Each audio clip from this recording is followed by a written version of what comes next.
Hey guys, Casey Corpier with Triple C Productions, and as always, I'm here with Bree. And I want to give you first an update on what's going on with the company right now. We have had a great year shooting HauntShooter, which the link is going to be right under this video in the comment section.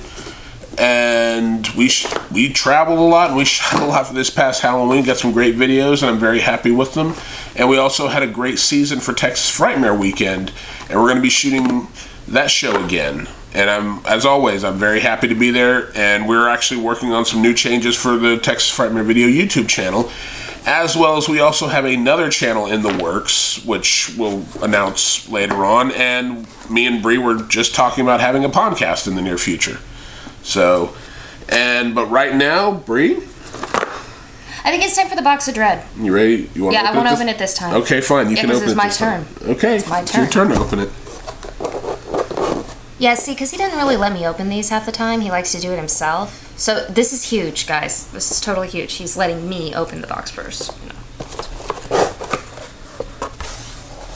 Oh, yes. It's John Carpenter month, guys. This month is John Carpenter's birthday, and Box of Dread is celebrating. As a matter of fact, we celebrated John Carpenter's birthday at the Alamo Draft House for the AGFA secret screening, which was Dark Star. That's supposed to be a secret. Well, they already had it. Bad. We have the Snake Plissken action figure. This is a reaction figure. One of two. Collect them all. This is the one with the jacket. It comes in the Box of Dread. And you can also purchase the one without the jacket. And he also comes with his sidearm and his machine gun from Escape from New York. The toughest little 3.5-inch action figure alive. Thank you, Mr. Carpenter.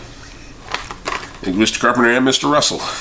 Well, of course, Kurt Russell, but that one goes without saying. Oh, yeah. Oh, yes. I'm in need of a calendar. We have a Vampirella 2016 calendar.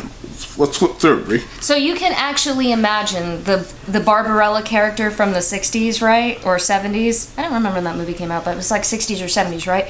So imagine her in vampire form, because that makes it cool. That just makes it cool. But mostly, for those of you who don't know or care about the origins, it's a half-naked, awesome vampire chick. So there you go. I am not complaining. Of course you wouldn't. I'm not. We have The Harvester issue number 1. Issue number 1. And I kind of hope there'll be more of these, because just by the cover art alone, you can totally tell this thing is all kinds of violent and yummy and totally in the style of Mr. Carpenter. And actually, I don't think Mr. Carpenter had much to do with that one, but you can definitely tell it's a tribute to him. Oh, yeah. And for the record, he's right. It's in the style of Mr. Carpenter, but the fine artists and authors of this book are Brandon Seifert and Eric Battle. So thanks, guys. And keeping up with our John Carpenter theme, we have Halloween. Ooh. Halloween night. Yes. Creepy stories for those of you who still like to tell them at a party or around a campfire. Now you don't have to make something up in your head, because you have this nifty, wonderful, awesome book. And I can't wait to read it personally, because I love creepy stories, but you know how that goes. And I love John Carpenter too, so. Well, anybody who loves creepy stories should love John Carpenter. I mean, well, if it wasn't for John Carpenter, I would never become a filmmaker. Ooh. Hopefully he hears that. I've told him that. And we also have 2 little slips of paper here. Oh, John Carpenter's Hades Creeps Overture and Carpenter. 20 songs inspired by the films and music of John Carpenter. Music downloads. Okay. So do I have to fight you for these? We'll flip for it. Okay, yeah. Because this is Carpenter music. Okay, yeah. So, yeah. And last but not least, everybody's favorite horror film character, at least if you love your slasher flicks, of course, is Mike Myers in Half Face. That's actually a great thing to get signed at the conventions. Oh, yeah. by the various actors who have portrayed Michael Myers. How many so far?